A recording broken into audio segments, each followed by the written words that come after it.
J'appelle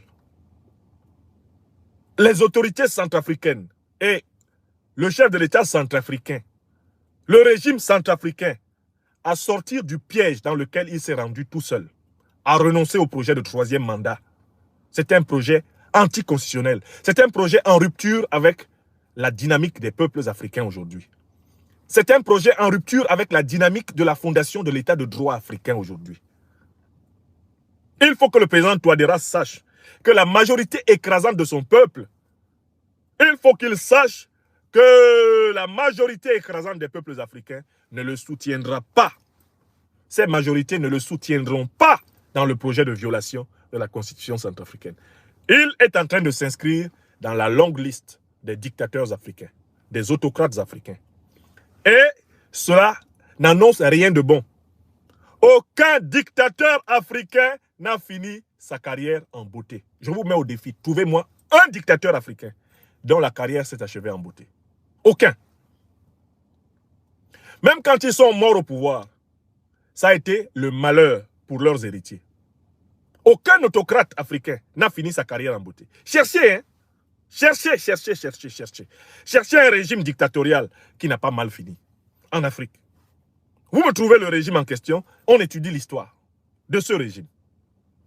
Donc les gens choisissent le chemin facile de la dictature en pensant que c'est un chemin rentable. C'est le chemin qui conduit de la manière la plus certaine à la nullité historique, à la disparition sur le plan de l'histoire longue. Et il faut faire la politique à partir d'une vision de l'histoire longue. Et il faut sortir de la politique à courte vue, qui malheureusement est la cause du malheur de notre continent. Oui, que sont devenus les régimes très puissants de Kadhafi, de... comment il s'appelle, Idi Amin Dada, de Mobutu Sese Seko. Qu'est devenu le régime qui était très puissant d'Aïdjo? Que va devenir le régime de Biya? Que va devenir le régime de Bongo, le régime de Sassou? Qu'est-ce que la Côte d'Ivoire n'a pas connu après la mort d'Houphouët-Boigny, qui était, comme on disait, un dictateur éclairé?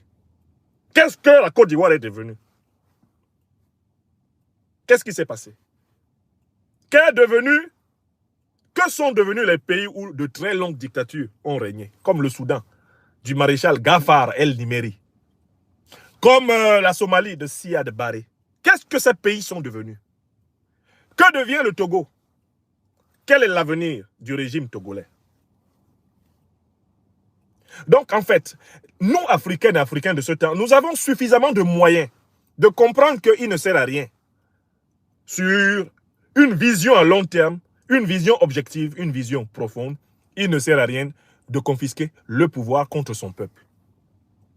Et il faut savoir prendre le pouvoir, exercer le pouvoir, mais surtout, il faut savoir le quitter. Ça, c'est sur le plan de la morale individuelle de la femme et de l'homme politique. Savoir prendre, savoir exercer, savoir quitter. Et c'est à cette condition qu'on peut construire quelque chose de durable et qu'on peut entrer parmi les immortels de son pays, les immortels de son continent. C'est important. Et je voulais vous alerter ce matin sur cette évolution extrêmement critique de la situation politique en Centrafrique.